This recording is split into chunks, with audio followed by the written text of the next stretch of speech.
知道。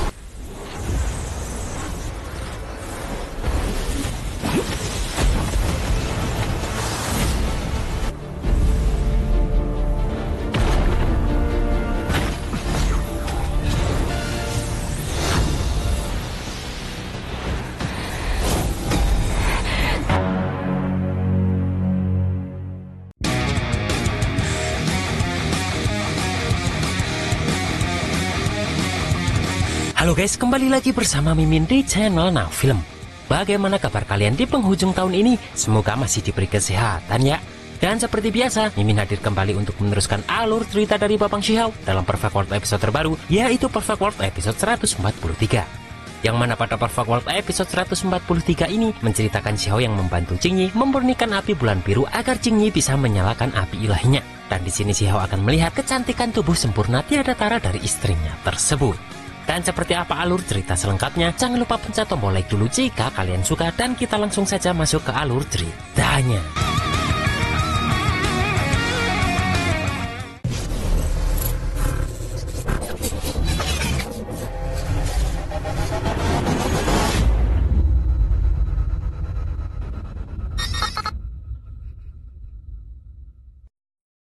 Sambil berjalan mendekati pohon teratai suci petaka tersebut, Xiao pun bercerita bahwa saat dirinya berada di alam atas ini, Xiao ini menggunakan nama Huang. Namun di sini Xiao juga berjanji jika suatu saat dirinya akan kembali menggunakan identitas Xiao secara terbuka di alam atas ini.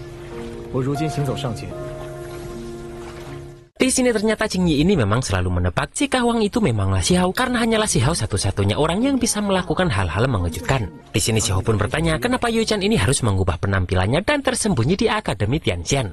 Dan peri Yuechan memberitahu jika saat ini dirinya belum bisa melawan tubuh utamanya, dan hanya inilah satu-satunya cara untuk menghindari pembunuhan.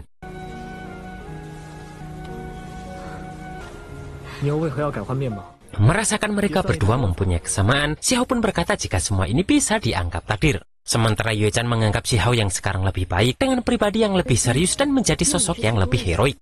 Namun baru saja dipuji, di sini Xiao langsung dengan pedenya berkata jika dirinya memanglah seorang pahlawan.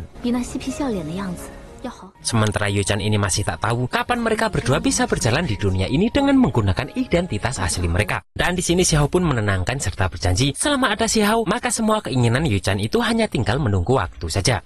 Dan mendengar itu di sini Yuechan meminta agar Xiao tak terlalu songong dan menyebabkan banyak masalah. Mendengar itu pun Xiao tak terima dan bertanya kapan dirinya menimbulkan masalah, karena yang ada malah masalah yang datang kepadanya. Melihat sikap Xiao ini, di sini Yuechan mengaku jika kadang dirinya tak tahu perkataan Xiao mana yang benar atau yang palsu. Bahkan kadang Yuechan ini seperti tak mengenali Xiao. Namun di sini Xiao meminta agar Yuechan ini tak terlalu banyak memikirkan akan hal tersebut. Kemudian Yuechan berkata bahwa dirinya yakin jika suatu saat identitas asli Xiao akan terungkap. Setelah Yuechan ini mendengar pengalaman Xiao di alam atas. Dan Yuechan yakin jika klan Celestial yang sudah mengetahui identitas asli Xiao ini tak mungkin merahasiakan itu selamanya.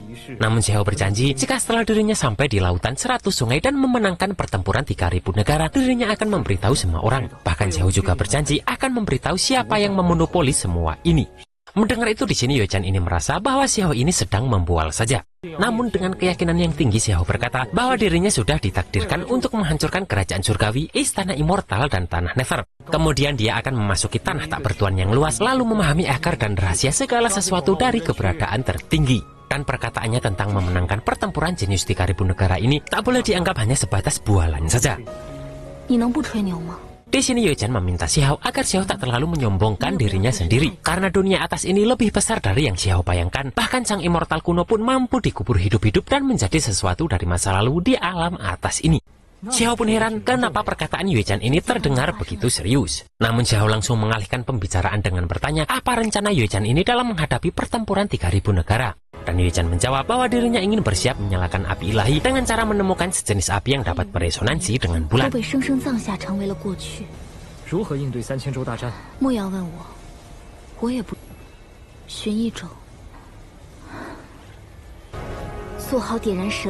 Mendengar itu pun Xiao memberitahu jika dirinya pernah melihat semacam api ilahi di daratan api yang berwarna hijau seperti batu giok. Namun Xiao tak tahu apakah api ilahi itu dapat beresonansi dengan bulan. Mendengar itu Yuechan pun bertanya apakah Xiao bisa memberitahu lokasi api bulan hijau itu. Karena seharusnya itu adalah api bulan hijau yang ditinggalkan oleh kematian sang immortal sejati yang bernama Qing Yue di era immortal kuno. Namun di sini Xiao pun tampak tak mau memberitahu Jingyi ini. Setelah itu terdengar suara dari senior Jingyi ini yang menanyakan keadaan dirinya setelah mereka merasakan gerakan besar di kolam peri ini. Mendengar itu Xiao pun berniat pergi, namun sebelum pergi Xiao berjanji jika dirinya akan membawa Yue-chan ini menemukan api bulan hijau itu.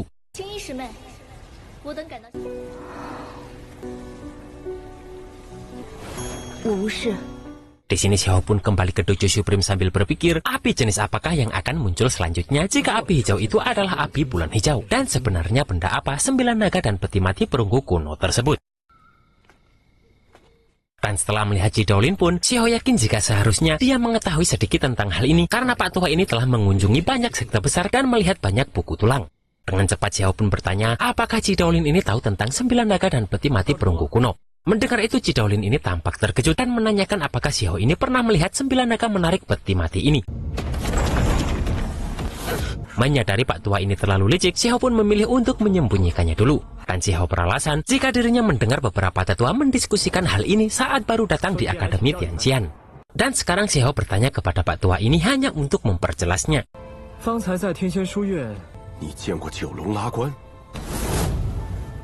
Di sini Ji Daolin memberitahu jika peti mati ini disebut peti mati perunggu 3 dunia. Namun Ji Daolin ini mengaku tak tahu banyak tentang benda ini. Dan yang dia tahu hanyalah jika benda ini sangat menakutkan dan misterius serta berasal dari immortal kuno. Dan dulu ada seorang lelaki tua kuat di sektenya yang telah mencari peti mati ini selama bertahun-tahun. Namun ketika orang tersebut membuka peti mati itu, dia terkena serangan balik dan fondasi daunnya rusak. Dan sekarang yang dia tahu hanyalah jika setelah tahun-tahun panjang itu, seluruh immortal kuno terkubur dan sekarang hanyalah menyisakan peti mati 9 naga itu.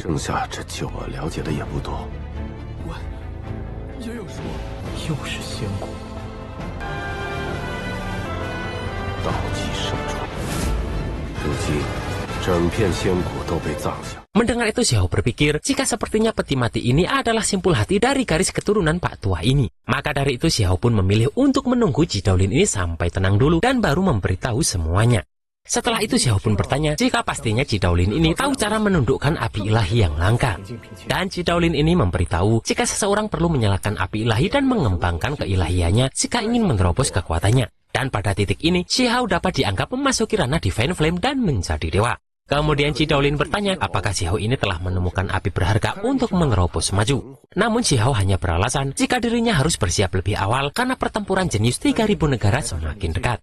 Dan mendengar itu pun Ji Daolin membenarkannya karena sebagai penerus Dojo Supreme-nya, Xiao memang sudah seharusnya begitu.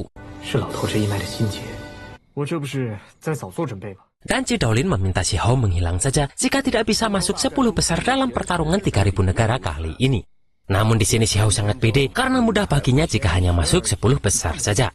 Di sini Ji Daolin memperingatkan jika tak semudah itu untuk memasuki 10 besar. Dan dia meminta agar Xiao jangan terlalu sombong karena 3000 negara di alam atas mempunyai para jenius berbakat yang tak ada habisnya. Namun Xiao mengatakan bahwa dirinya pun bisa mengalahkan sang penerus istana immortal yaitu Di Chong yang dikenal sebagai jenius terkuat di generasinya. Apalagi orang lain selain Di Chong. Ji Daolin pun mengatakan jika sebagai penerus Dojo Supreme mengalahkan penerus istana immortal adalah hal yang biasa. Sementara ada banyak sekali orang yang lebih berbakat di dunia ini yang pada akhirnya akan ada master tersembunyi yang berpartisipasi. Apalagi pertempuran jenius 3000 negara diadakan setiap beberapa ribu atau bahkan puluhan ribu tahun sekali. Dan jika ada kesempatan untuk mendapatkan sesuatu, kemungkinan besar hal itu akan menjadikan seseorang abadi. Dan untuk bersaing memperebutkan kesempatan seperti itu, dari zaman dulu hingga sekarang tidak tahu berapa banyak master muda tertinggi yang mengajukan diri untuk disegel di gunung es dan gua salju, kemudian berpartisipasi dalam pertempuran 3000 negara lagi dan lagi. Dan konon ada beberapa orang yang bahkan bisa memenangkannya sebanyak 10 kali. Dan hanya itulah yang dapat mengembangkan potensi menjadi orang terkuat di zaman dulu dan sekarang terlepas dari ciptaan lainnya.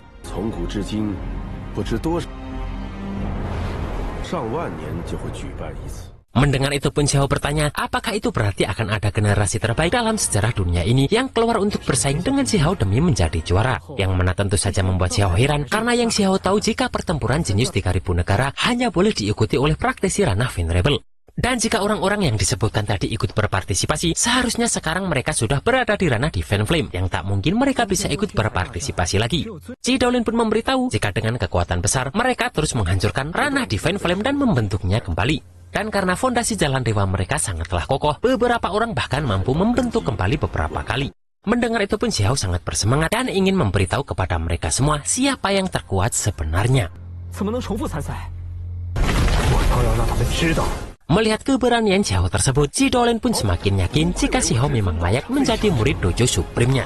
Dan di sini Jidolin memberitahu, jika Xiao bertemu dengan api berharga terkuat, maka teknik pengendalian api, teknik penakluk api, dan lainnya semua tidak ada gunanya. Dan hal paling penting adalah belajar berkomunikasi dengannya untuk mendapatkan pengakuannya. Kemudian di sini Jidolin memberikan Xiao sebuah teknik agar Xiao bisa belajar dari benda tersebut. Yang mana ternyata benda itu berisi teknik pengorbanan immortal kuno yang berisi keterampilan yang diturunkan dari era immortal kuno serta dapat menerjemahkan bahasa kuno. Dan jika Xiao mempelajarinya, maka Xiao dapat berkomunikasi dengan berbagai api kuno. Jidolin pun mengaku jika awalnya dia ingin mencarikan api langit merah untuk Xiao. Namun karena Xiao sudah mendapatkan petunjuk api ilahi sendiri, maka Jidolin tak akan ikut campur lagi.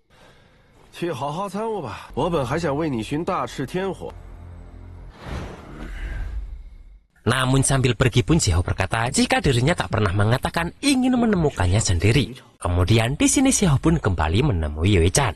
Dan di sini Xiao meminta Yue Chan tak tegang karena pasti Xiao akan membantu Yue Chan ini mendapatkan api itu. Dengan cepat Xiao pun membawa Yue Chan ini ke tepi jurang di mana tempat api itu berada. Yang mana Cheng Yi atau Yue Chan ini mengaku jika sebelumnya dia selalu berpikir jika rahasia terbesar asal daratan api adalah tambang immortal yang berisi logam immortal 7 warna. Dengan cepat pun Xiao ini mengajak Yue Chan untuk pergi lebih dalam. Dan di sini mereka berdua sampai di sebuah tempat yang mana Yue Chan ini sadar jika ini adalah reruntuhan immortal kuno. Dan Yue Chan sadar jika banyak masa kejayaan dan kemakmuran yang telah terkubur selama bertahun-tahun setelah melihat tempat itu yang sangat berdebu. Xiao pun memberitahu jika sebelumnya Xiao pernah bertemu api kuno di sini, namun sekarang dia tak yakin apakah bisa menemukannya lagi hari ini. Kemudian menyadari cahaya bulan malam ini begitu kabur dan lembut, Xiao pun langsung melihat api itu dan menunjukkannya kepada Yue Chan.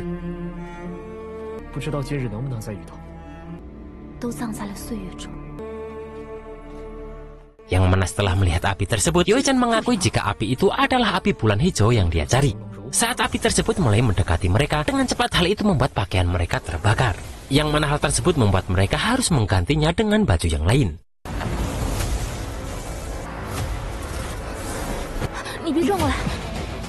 Melihat api itu menyerang, Xiao pun berusaha melawannya. Namun pada akhirnya dia sadar jika kekuatannya sungguh menakjubkan.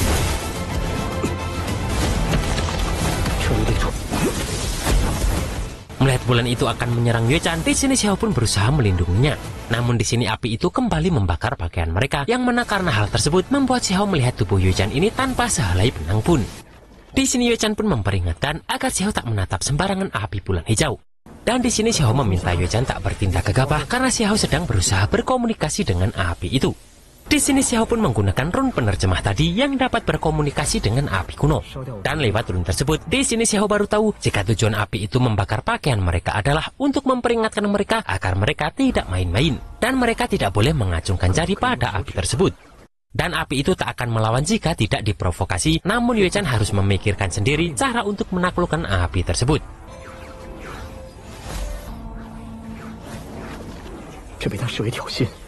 Melihat Xiao berkomunikasi dengan api itu menggunakan rune penerjemah, Yue Chan pun teringat jika dirinya pernah mempelajari metode rahasia ini ketika berada di sekte putihan. Dan di sini pun Yue Chan ini langsung mencoba menggunakan teknik tersebut.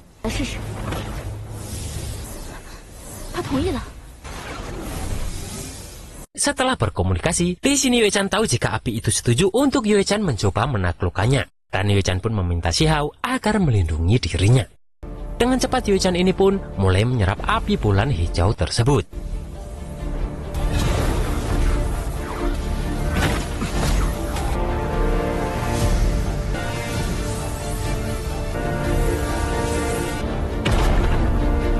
Dan di sini Xiao malah penasaran apakah metodenya tadi bisa digunakan untuk menaklukkan api kuno yang lebih misterius. Namun tak lama setelah itu Xiao melihat jika esensi bawaan Yue Chan ini semakin panas, yang mana hal itu sangat menyiksa Yue Chan.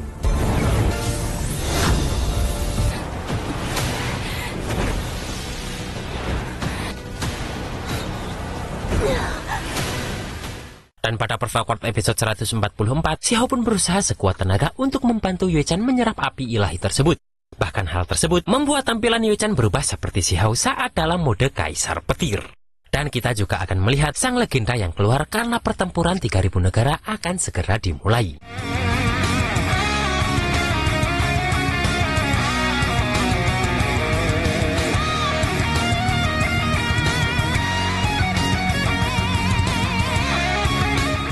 Dan itulah guys alur cerita Perfect World episode 143 ini. Ternyata adegannya nggak kayak di novel ya. Ya maklum lah ya, namanya visualisasi pasti akan dirubah demi kenyamanan penonton. Dan bagaimanakah pasangan suami istri yang akan semakin dekat tersebut? Kita tunggu saja di Perfect World episode 144 tahun depan. Akhir kata, tetaplah semangat karena 2023 hanya tersisa beberapa hari saja. Dan see you next episode.